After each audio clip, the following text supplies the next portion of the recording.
Now here is a news commentary, written by Alhamra Islam and read by Muhammad Shahrear Talukder. Israel has carried out retaliatory attack on Iran in return of Tehran's barrage of missile strikes on Tel Aviv earlier this month.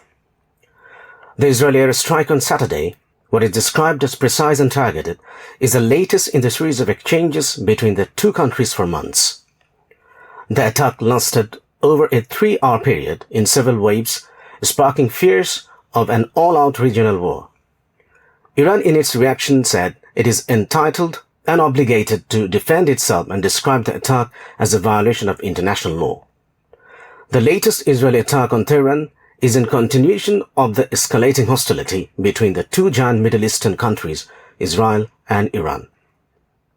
Both the countries have been bitter foes since the 1979 Islamic Revolution. Israel considers Iran its greatest threat.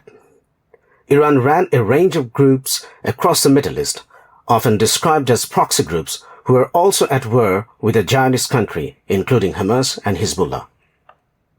In April, Iran launched its first attack on Israel with about 300 missiles and drones in retaliation for an Israeli airstrike on an Iranian embassy compound in Syria that killed several top commanders from Iran's Revolutionary Guard Corps, IRGC.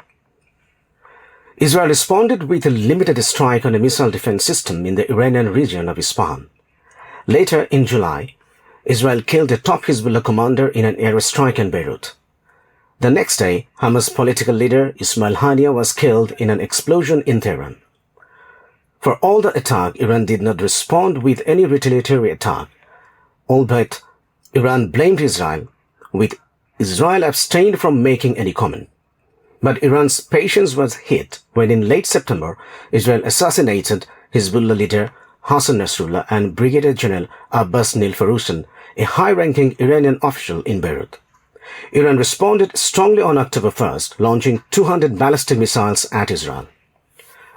Yesterday's Israel attack was immediately condemned by Saudi Arabia, who warned against any action that threatens the security and the stability of the region.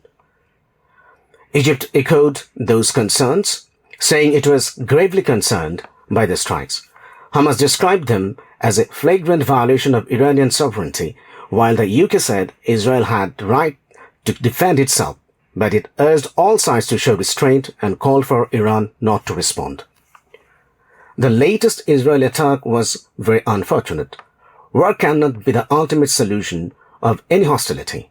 Attack and retaliation, and again a counterattack, are ultimately destabilizing Middle East.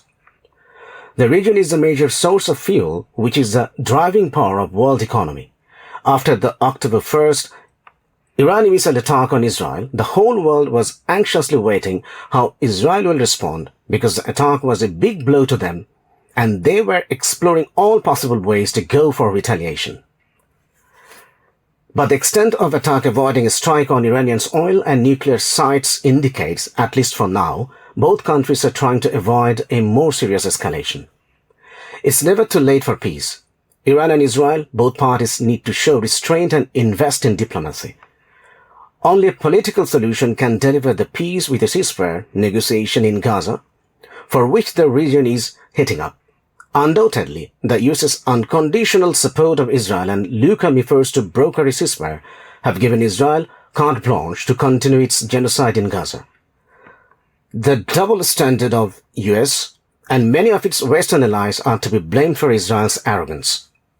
It is only Iran who makes it clear that the blatant human rights abuses and crimes against humanity committed by Israel will continue to be whitewashed as defense operations.